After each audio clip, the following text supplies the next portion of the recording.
आज के जलसे में ये अकीदा लेकर के जाओ, जब बात अल्लाह की वहदानियत की आए तो आपको किसी डिबेट को सुनने की जरूरत नहीं है, आपको किसी दहरिया से मुनाजरा करने की जरूरत नहीं है। बात जब रसूलुल्लाह पे ईमान की आए तो आपको किसी से बहसो मुबाहिसा करने की जरूरत नहीं है। ये दौरे इलाहाद है, इस दौर में ईमान बचाना असल जिम्मेदारी है, अपने अकीदे की हिफाजत करना सबसे बड़ी जिम्मेदारी है। जमाना पूछे तो कह देना है अल्लाह हमेशा से है और हमेशा रहेगा। उठाकर बोले अल्लाह हमेशा से है और हमेशा। दोस्तों, जलसे में ऐसी गुफ्तगू सुना कीजिए और आप बहुत अच्छा सुन रहे हैं। इस्तकबाल करें ऐसी गुफ्तगू का उसे मजहरी में। नारे तकबीर, नारे रिसालत, उर्से मजहरी, अल्लामा सुल्तान अदा साहब सीवानी। अल्लाह हमेशा से है और पूरी दुनिया में इल्हाद से लेकर इर्तिदाद तक और मजहब इस्लाम की फिक्र को हमारी नई नस्लों के दिलो दिमाग से निकालने की कोशिश की जा रही है। चाहे वो जदीद तालीम का नजरिया हो, सोशल मीडिया की वादी हो, या साइंस के पसे पर्दा हमारी नस्लों के जहनों को खराब करने की कोशिश की जा रही है। आज इस दौर में हमारी कौम के लिए बहुत सारे चैलेंजेज हैं और हर शख्स अपनी बेहतरीन राय के साथ सोशल मीडिया के प्लेटफॉर्म से लेकर जलसों की दुनिया तक, मसाजिद के मिंबरों मेहराब तक लोग इसे हल करने की कोशिश कर रहे हैं। इसी हवाले से मैंने सोचा कि आज कुछ लबकुशाई करने की कोशिश करूं, मगर ये जो तलबा इधर बैठे हैं उनसे भी मैं गुजारिश करूंगा कि आप हजरात चूंकि बज़्म मोहब्बत में बैठे हैं तो आपकी हाजिरी इधर होनी चाहिए। डॉक्टर इकबाल ने कहा कि कुव्वते इश्क से हर पस्त को बाला कर दे, दहर में इसमें मोहम्मद से उजाला कर दे। सुभान अल्लाह। आज ये दौर तालीम का दौर है, एजुकेशन का दौर है, बड़ा तरक्की याफ्ता दौर है। अब इंसान किताबें नहीं पढ़ता, आईए से सारी चीजें हासिल कर लेता है। इंसान किताबों में तलाश के लिए वक्त नहीं निकालता। बच्चे इम्तिहानगाह में बैठकर मोबाइल में चैट जीपीटी जी के जरिया सवालात का जवाब लिख लेते हैं। अब इस दौर में रातों को मुशक्कत करके किताबों में लकीरें खींचने की जरूरत नहीं पड़ती। इस तरक्की याफ्ता दौर में नौजवान गूगल के हवाले से अपने मुश्किल मसाइल को हल कर लेता है। लेकिन मैं इस दौर में आपको ये याद दिलाना चाहूंगा कि मियां ये सारी चीजें आइए ये अक्ल की पैदावार है। चैट जीपीटी जी ये अक्ल की पैदावार है। गूगल की वादी ये अक्ल की पैदावार है। यूट्यूब ये अक्ल की पैदावार है। आप जहां तक कदम रख रहे हैं ये सब अक्ल की पैदावार है। और साइंस कहती भी है मियां आप मुझे देखो, मेरी रसाई अक्ल से है और मैं अक्ल के जरिया तुझे सारी दुनिया को मुट्ठी में करने की बात कर रहा हूं। लेकिन मियां आपने कभी सोचा कि इस अक्ल को भी पैदा करने वाला कोई है, इस अक्ल का भी कोई खालिक है। मैंने बहारे शरीयत को उठाया और देखा कि शागिर्द आला हजरत हुजूर सदरुस शरिया ने अकायद के बयान में लिखा क्या है। तो हुजूर सदरुस शरिया का एक जुमला कहा, जो अक्ल में समा जाए वो खुदा नहीं हो सकता। और जो खुदा है वो कभी अक्ल में नहीं समा सकता।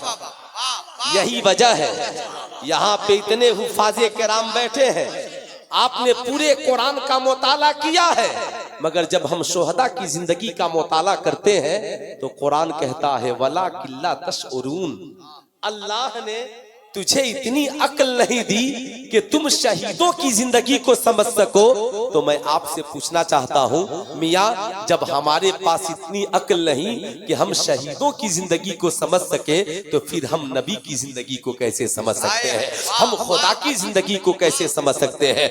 खुदा को समझने के लिए अक्ल की जरूरत नहीं। ऐ कुरान तू बता, कुरान कहता है युमिनूना बिल गैब, बेगैर देखे यकीन कर लेने का नाम ईमान है, बेगैर देखे मान लेने का नाम ईमान है। इसलिए जब बात अकीदे की आए तो फिर अक्ल की बात न करना, बात जब अल्लाह की वहदानियत की आए तो फिर बात अक्ल की न करना, बात जब रसूलुल्लाह के इश्क और रिसालत की आए तो बात अक्ल की न करना।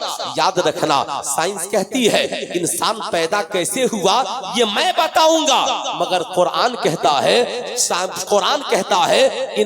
पैदा कैसे हुआ ये भी बताऊंगा, और किसने इंसान को पैदा किया ये भी बताऊंगा, अल्लाह ने इंसान को क्यों बनाया ये भी बताऊंगा।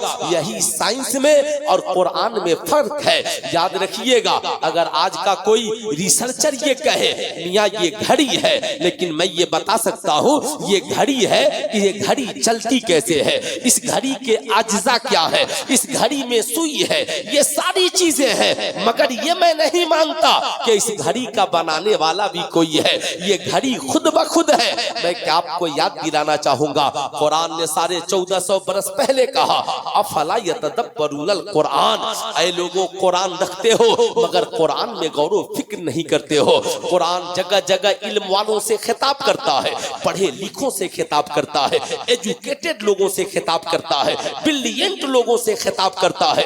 यतफक्करून, फिक्र रखने वालों मेरी तरफ देखो, यतदब्बरून, गौर करने वालों मेरी तरफ देखो। याद रखिएगा, ये आसमान है, देखने वालों के दो नजरिए हैं। एक इंसान आसमान को देखता है, हम यहाँ ये आसमान है, बगैर सुतून के जो खड़ा है ये आसमान है, बगैर दीवार के जो खड़ा है ये आसमान है, बगैर पाई के जो खड़ा है ये आसमान है, ये आसमान है। हम आसमान के नीचे हैं, आसमान के ये अज्जा है, मगर कुरान कहता है आसमान तो है मगर इस आसमान को अल्लाह ने बनाया है। ये आसमान हमारे लिए सामियाना है।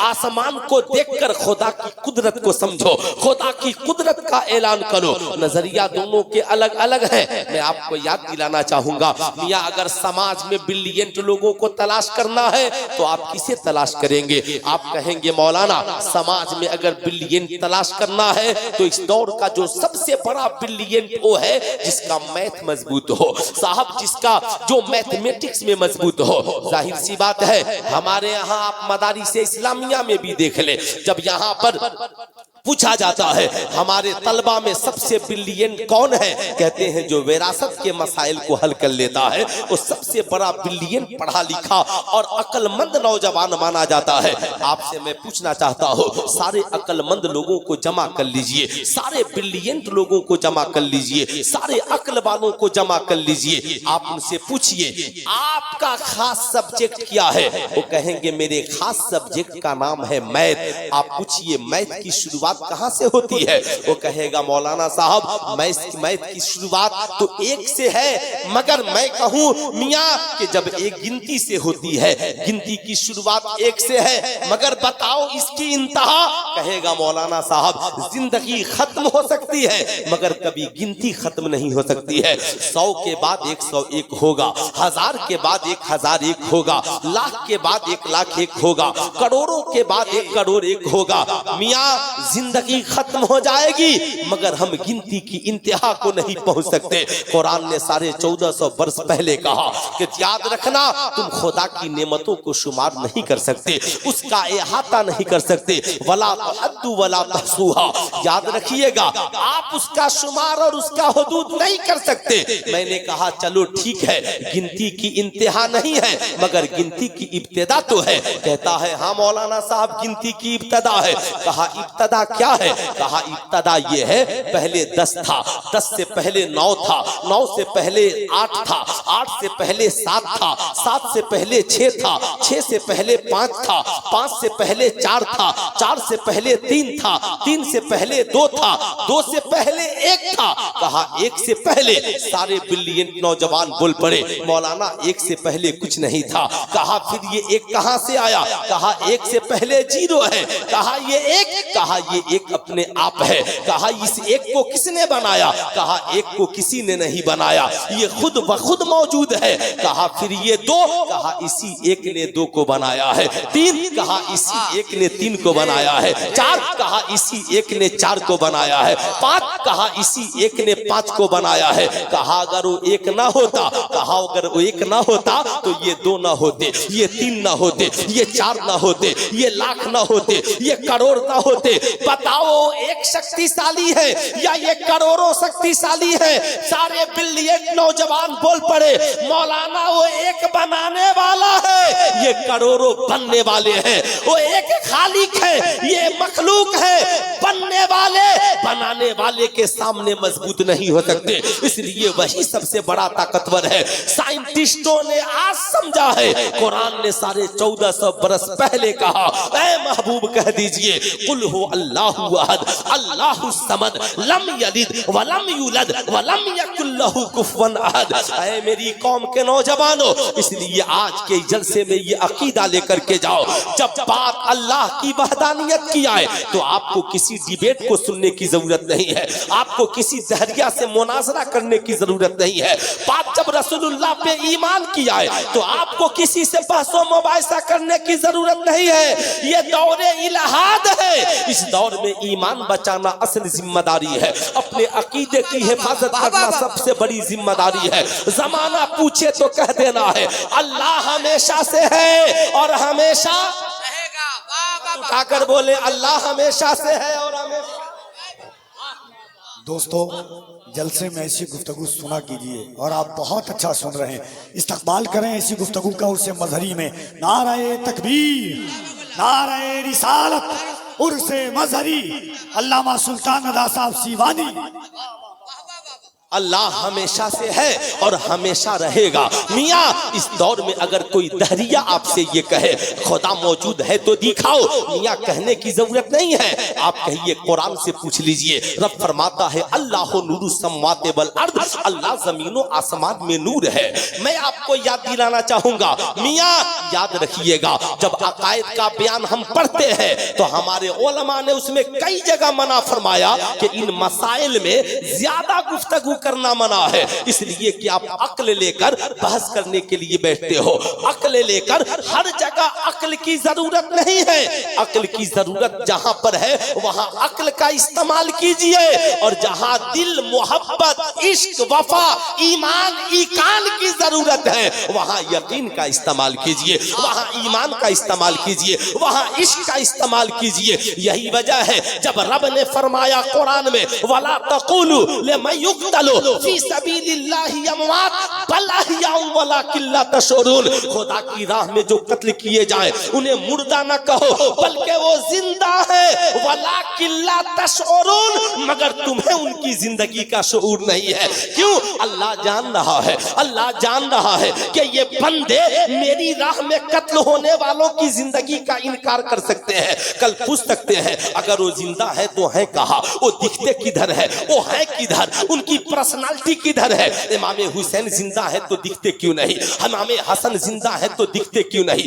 अब्बास अलमदार जिंदा है तो दिखते क्यों नहीं। मियाँ मैं आपको याद दिलाना चाहूंगा हजरत उमर जिंदा है तो दिखते क्यों नहीं। कुरान में रब ने साफ अकीदा बयान कर दिया, वलाकिन ला तशऊरून, तुम्हारे पास इतनी अक्ल नहीं है कि मेरी राह में कत्ल होने वालों की जिंदगी को समझ सको। तो जब खुदा की राह में कत्ल होने वालों की हम जिंदगी नहीं समझ सकते तो खुदा की जिंदगी समझने के लिए क्यों चले हो। बस ये अकीदा रखो, खुदा हमेशा से है और हमेशा